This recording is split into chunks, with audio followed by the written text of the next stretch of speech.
Bonjour à tous, bienvenue sur la Paris Healthcare Week et sur FHP Direct, sur le plateau télé.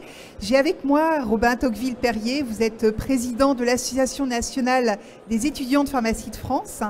Bonjour. Et donc ravi que vous soyez avec nous sur ce plateau. Vous allez nous parler peut-être pour commencer de l'association, en quoi elle consiste et quelle est la mission que vous êtes donnée. Tout d'abord, je tenais à vous remercier de m'avoir invité sur le plateau de la FHP Direct. Alors, l'Association nationale des étudiants en pharmacie de France, l'ANEP, qu'est-ce que c'est?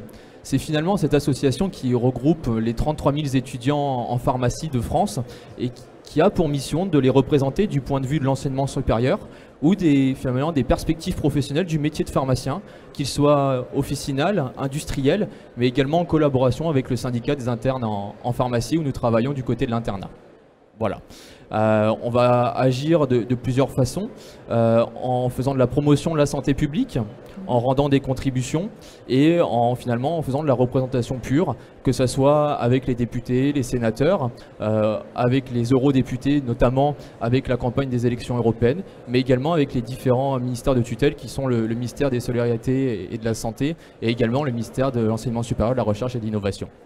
Et ici, sur la Paris Healthcare Week, quel est votre message clé que vous voulez faire passer pour les étudiants en pharmacie aujourd'hui? Alors, la pharmacie est dans un virage, entre guillemets. Il y a beaucoup de choses qui sont en train de se passer, tant au niveau de l'enseignement supérieur, la réforme d'entrée dans les études de santé, la réforme de la PACES qui arrive d'ici un an, mais également la réforme du 2e et 3e cycle de pharmacie. On observe que finalement, la pharmacie, notamment officinale, prend un virage de pharmacie clinique où le pharmacien n'est plus vraiment un simple dispensateur de médicaments mais va apporter une réelle plus-value de sa compétence et connaissance. Une valeur ajoutée voilà. Médicale et parfois c'est le seul d'ailleurs dans certaines zones sous-peuplées en personnel soignant, c'est le seul personnel de santé à plusieurs kilomètres à la ronde. Exactement, le maillage officinal est jusque-là encore très bon, il va falloir le conserver et pour ça il va falloir développer un petit peu tout ce qui va pouvoir être le changement de rémunération de l'officine. On a bien vu que la marge des médicaments évolue avec les négociations à la Caisse nationale d'assurance maladie et que de nouvelles missions arrivent à l'officine, que ce soit les bilans partagés de médication et la vaccination. Donc on peut en parler un petit peu, il y a pas mal de choses qui arrivent. Donc on a parlé des bilans partagés de médication où le pharmacien va finalement faire des entretiens, regarder un petit peu les médicaments sur l'ordonnance, discuter avec le patient de comment il vit son traitement, si les posologies sont bonnes et également la vaccination qui passe cette année d'une phase d'expérimentation à vraiment à son élargissement global au niveau du territoire et à sa généralisation complète en termes de population. Il y a également plusieurs autres choses, la préparation des doses à administrer et puis cette loi santé, Ma Santé 2022 qui est en ce moment même en train d'être expertisée entre guillemets par le Sénat, nous réserve d'autres nouvelles missions. On peut parler du pharmacien correspondant. On peut parler également de l'adaptation de posologie du médicament par le pharmacien qui est quand même l'expert du médicament. Jusque-là, il ne pouvait pas adapter la posologie, changer de classe de médicament en termes en cas de rupture de stock, par exemple, quelque chose qui arrive en ce moment. Alors que ça arrive de temps en temps, effectivement. Même de plus en plus souvent, c'est une énorme problématique pour les patients de ne pas avoir le médicament, le bon traitement au bon moment.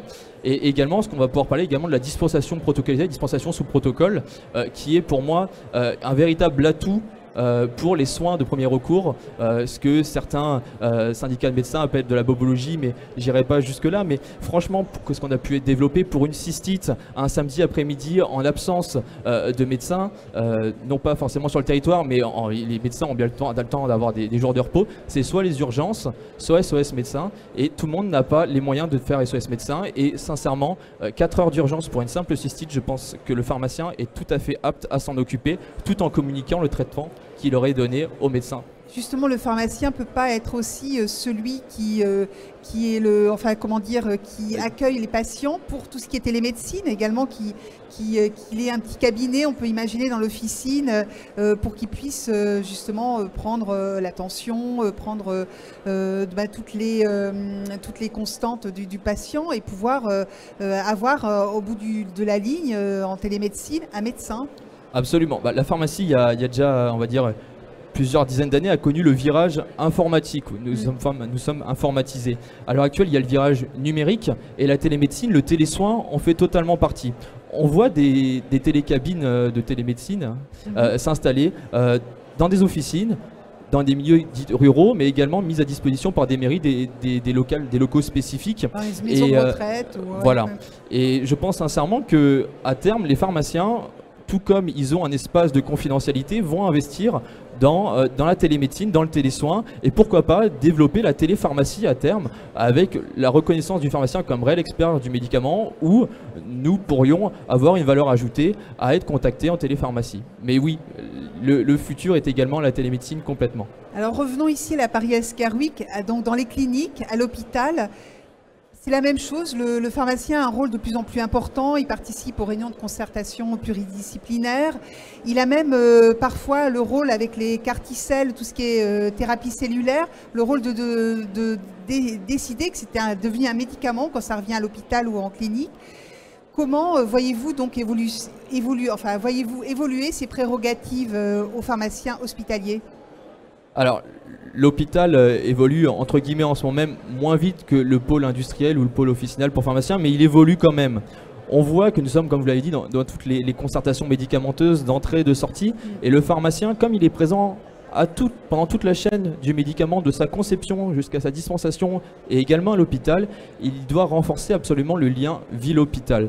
Mais voilà, il doit être également, comme ce qui se faisait avant, la médecine au chevet du patient, la pharmacie au chevet du patient également. Parce qu'il y a aussi tout le développement d'ambulatoire, donc ce rôle du pharmacien en ville est vraiment en lien avec l'hôpital, puisque c'est lui qui après continue le traitement, continue de dispenser les traitements qui sont d'abord prescrits à l'hôpital.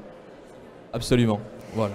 Donc merci beaucoup donc Robin Tocqueville-Perrier, vous êtes président de l'Association nationale des étudiants en pharmacie en France. Merci beaucoup. Nous sommes donc ici sur la Paris Healthcare Week et sur le plateau télé de la FHP Direct. Merci beaucoup. Merci beaucoup. Au revoir. Merci.